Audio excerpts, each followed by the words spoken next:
রাজ্য সরকার, আমি আপনাকে বলছি,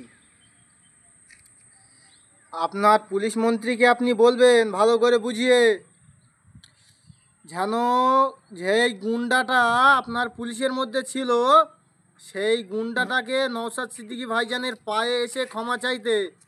আপনার ওই গুন্ডাটাকে বলবেন, আপনি আপনি তো পুলিশের দেশে গুন্ডা রেখে দিয়েছেন, তাদের হাতে মেশিন দিয়ে রেখেছেন গান।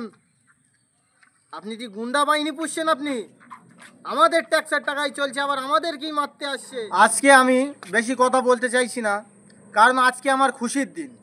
কারণ ভাঙড়ের বিধায়ক আমার প্রাণপ্রিয় ছোট ভাইজান নওশাদ সিদ্দিকী, তিনি আজকে ছাড়া পেয়ে গেছেন জেল থেকে। আমি ওতে অত্যন্ত খুশি। আর মমতা বন্দ্যোপাধ্যায়, আপনাকে বলবো, আমাদের এই আন্দোলন থামছে না, থামবে না।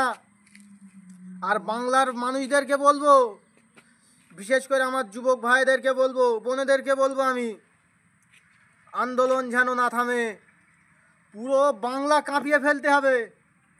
আন্দোলন আমাদের থামবে না, আমাদের সংগ্রাম চলছে, চলবে, আমাদের আন্দোলন চলছে, চলবে।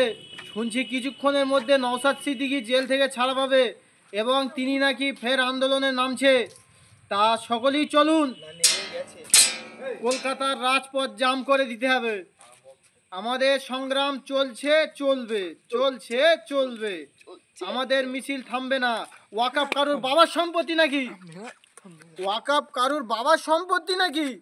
ওয়াকাফ আমাদের মুসলমানের সম্পত্তি। আজকে মুসলমানের সম্পত্তি কেড়ে নিচ্ছে, কালকে আমার আদিবাসী ভাইদেরটা কেড়ে নেবে, দলিত ভাইদেরটা কেড়ে নেবে, হিন্দু ভাইদেরটা কেড়ে নেবে, খ্রিস্টান ভাইদেরটা কেড়ে নেবে, সব এক এক করে নিয়ে নেবে। আর ওগুলো বেচছে আমেরিকা ব্রিটিশদের দালাল, তারা সব বিক্রি করছে। কেন? আজকে আমেরিকার প্রোডাক্ট চলছে এখানে।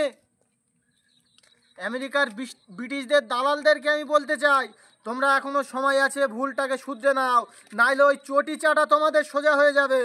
আজকে বলে দিচ্ছি আমি অন ক্যামেরায়, তোমাদের ওই চটি চাটা বন্ধ করে দাও। কারণ ভারতের মুসলমান যদি একবার জেগে যায়, তোমাদের চটি চাটা বন্ধ হয়ে যাবে।